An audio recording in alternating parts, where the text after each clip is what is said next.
I dag skal vi møte en ung mann fra Filippinene som heter Condez. Han en av AsiaLinks medarbeidere der ute. Han bor i Davao, i den sørlige delen av Filippinene, sammen med kona si, Condez. Og det jo sånn at alle som tror på Jesus, de har en eller annen spesiell historie om hvordan de ble kjent med han, og hvordan livet har vært som en kristen. Og nå skal vi høre litt fra et annet land, en annen kultur, hvordan livet har vært for nettopp Jay. So Jay, welcome here, and we want to hear now a little bit about your life, and I want to ask you to start actually telling a little bit about your upbringing, your home, and how was it for you to be a little boy there in Davao in the Philippines? Yeah, living in Philippines, maybe everyone cannot relate because, we are just a simple family. We are 4 siblings, and I am the third from the eldest. And I remember before that we just simply have a very humble situation. Our house is made of light materials, it is not concrete.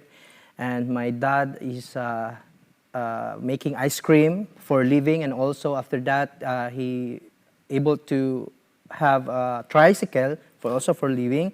And my mom is working in a salon to provide for our needs, and that's my life before. It could be that since we are now in Norway here, and people, they have the understanding of life that we have from our own context, that some people may wonder maybe that like in your family there in Davao, how big is your house? How many rooms are there? Maybe they wonder also, do you have a car? Do you have electric power? I mean, just tell us a little bit more details about your life there. So definitely we don't have any car, just a tricycle that we are using to go to church, and that in our house, it's just very small. This building is much more space in our house. We have just one room for all of us. I remember when we sleep, we ended up sometimes in the morning stuck together in one part of our house because we can't even afford to fix the one post of the house because we don't have money to do that.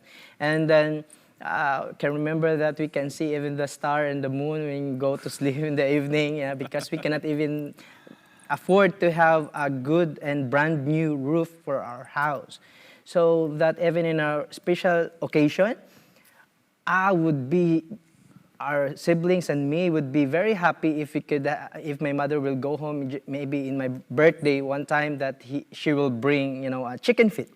And that's already good for us, because usually we just have, vegetables and dried fish and fish sauce, and that's a typical life for us way back when I was young. So even though there in the Philippines, we know that it can rain a lot, so even then, your roof is not completely tight. Yeah. So we use cups, empty cups, and we just put there where the raindrops comes. Yeah, so that it will not go wet everywhere.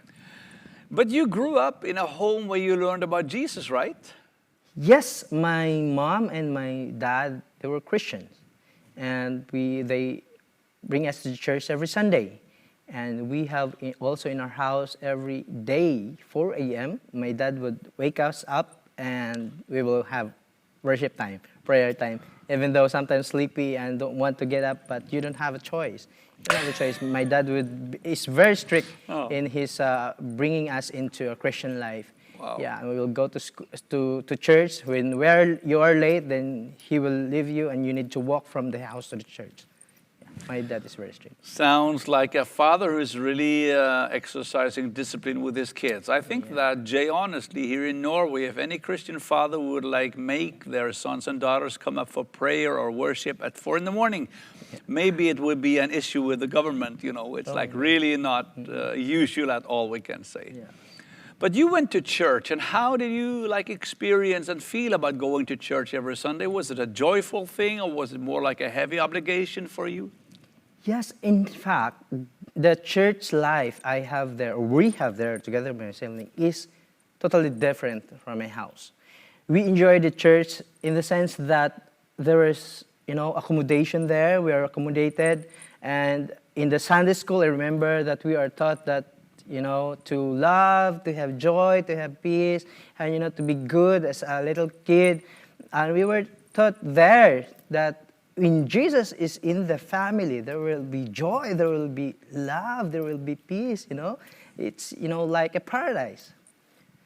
But unfortunately, in our house, I cannot feel that because I could see a lot that my father and my mother, they have so much, fight with each other just through words, argue every time, and then I can see my mom crying. Yeah. That is very sad to hear. So there is not like a connection between what you heard in church and what you saw in your practical life at home. Yeah. That's probably not so unusual, unfortunately.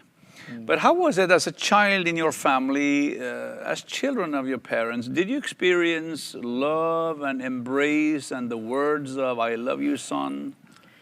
Yeah, in my childhood, I've never, maybe my dad, when he disciplined us, he explained that he do that when he beat us or disciplined us. He do that because he loved us. But I never feel it that love would be that way. Even to the extent sometimes that when my dad would beat us, my mom would, cover us and would stop my dad, and only my mom, maybe she would embrace us and she would stop our dad from doing that. Yeah. So Jay, today you look like a joyful man, Yes. and it seems like God has, taken care of you anyhow. And we will listen more to you and talk more with you after a short break here about what happened, to your life later on. Vi altså her i studio og har en liten samtale med en ung filippinsk AsiaLink-medarbeider som heter Jay Condez. Og vi har hørt litt om at han vokste opp i et fattig hjem i Davao City sør på Filippinene. Og hans familie var troende kristne, de gikk i kirka hver søndag, og ikke bare det, men faren pleide å vekke barna klokka 4 om morgenen for at de skulle opp og ha tilbedelse og lovprisning til Gud. Slå den! Men så har noe skjedd som ganske spesielt, og det skal vi nå spørre Jay om å fortelle til oss. Jay, I just repeated the fact that you grew up in a Christian family with a father who was eagerly following Christ at that time. But then, at a point of time, something happened which caused it to be that now he is no more a believer in Jesus. Can you tell what happened?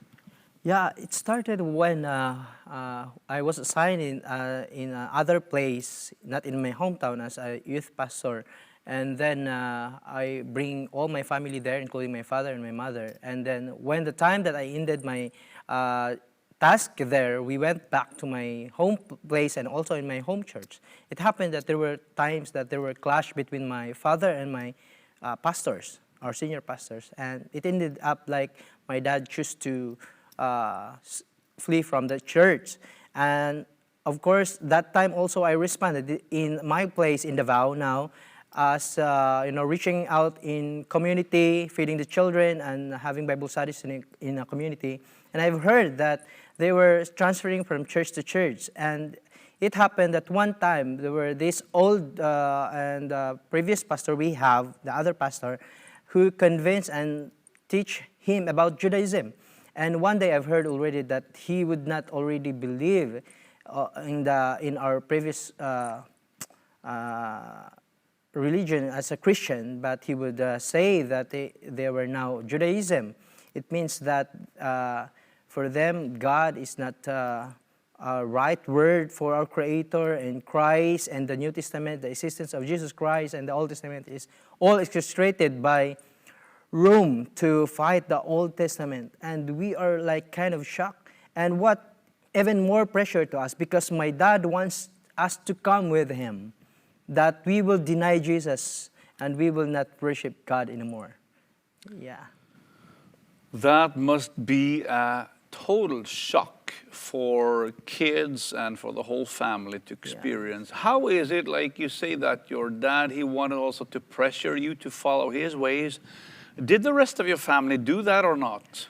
Yeah, my mom is having, to accept all the pressure because of course, as a wife, the husband, you need to obey somehow or follow somehow. Then my dad is very strict. Even in our childhood, like in our Christian life, he would like always want to obey him because he needs to prove it to maybe to also his mother and father, that he said when he left home, I will bring up my family in a Christian way, and that he has this in mind that his family should be like a perfect family, like a good children. He has a good, but we see it in another way that we are like choked, But for me, it's not pressure because I take it positively in my life. It makes a challenge and I do good. But to my other two siblings, it like kind of lead them to, find happiness instead outside, not in our home. So it's quite heavy, difficult for us because he would pressure a lot my mom, and even us, he would come to us, debate, and he would come to us and argue many times, even though how much we have tell him that we are now full grown up and we can decide with our own now, because we already encountered Jesus personally in my life. I don't depend like in my faith. I have no second-hand faith that just because of my father, no. Because if I would have looked at my father, I would not have been a Christian. But I met Jesus personally. I have encountered Jesus in my life. And July 17, 2004, I decided to really commit my life and follow. So I did all those things I did, not just a command from my father or from my church, but I did that as a response of my love to him. So it's a little bit pressure from us all, especially for my mother and for me, that we have to stand and not follow him. Yeah, that is probably also the key here, is that you say you had your own personal encounter with the living Jesus as a young boy. Yeah. And say a few words about how that happened, Jay. How did you meet Jesus? Yeah, as a growing Christian, a boy that grows in a Christian family, it could be like, everything in the church could be like normal because, you are used to that, singing and worshiping.